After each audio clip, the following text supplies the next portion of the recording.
எனக்கு தெரிஞ்சு நான் யாருக்கு ஓட்டு போடுவேன்னு கேட்டேன்னா நான் டிஎம்கேக்கு தான் ஓட்டு போடுவேன்.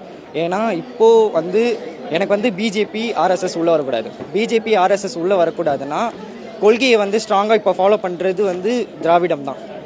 அந்த திராவிடம் தான் வந்து இப்போ இப்போ எங்களுக்கு வந்து வேறு வழி இல்லை. எனக்கு இப்போ திராவிடத்துலேயும் நிறைய ப்ளஸ் இருக்குது, நிறைய மைனஸ் இருக்குது. ஆனால் எனக்கு வந்து பிஜேபி உள்ள வரக்கூடாது. எவன் நல்லவன் கம்பேர் பண்ணுறதை விட எவன் கெட்டது கொஞ்சம் கம்மியாக செய்வான் அப்படின்னு கம்பேர் பண்ணும்போது டிஎம்கே ஓரளவுக்கு ஓகேவாக தான் இருக்குது. ஏன்னா பிஜேபி ஆர்எஸ்எஸ் வரக்கூடாது. அதனால் வந்து டிஎம்கேக்கு தான் ஓட்டு போடுவேன். டிவிகே வந்து வெறும் டிஎம்கே மட்டும் தான் எதிர்க்குது. அது டிவிகே எப்போ பிஜேபி எதிர்க்குதோ அப்போது யோசிக்கலாம். ஆனால் விஜய்க்கு வந்து எனக்கு நான் பார்த்த வரைக்கும் இப்போ வரைக்கும் லீடர் கெப்பாசிட்டி விஜய் கிட்டே கிடையாது. ஏன்னா அரசியல் எதிரி வந்து டிஎம்கேன்னு சொல்கிறாரு, கொள்கை எதிரி வந்து பிஜேபின்றாரு. அரசியல் இல்லாத கொள்கையும் கிடையாது, கொள்கை இல்லாத அரசியலும் கிடையாது. அப்படின்னு பார்க்கும்போது கொள்கை எதிரியை வந்து இது வரைக்கும் அவர் வந்து மாற்றி பேசினதே கிடையாது. ஒரு எல்லாத்துலேயும் வந்து டிஎம்கே தான் சொல்கிறார். திருப்பரங்குன்றத்துலேயே அவர் வாய்ஸ் வந்து ரைஸ் பண்ணல. கவின் ஆணவ கொள்ளத்துலேயே வந்து அவர் வாய்ஸ் ரைஸ் பண்ணல.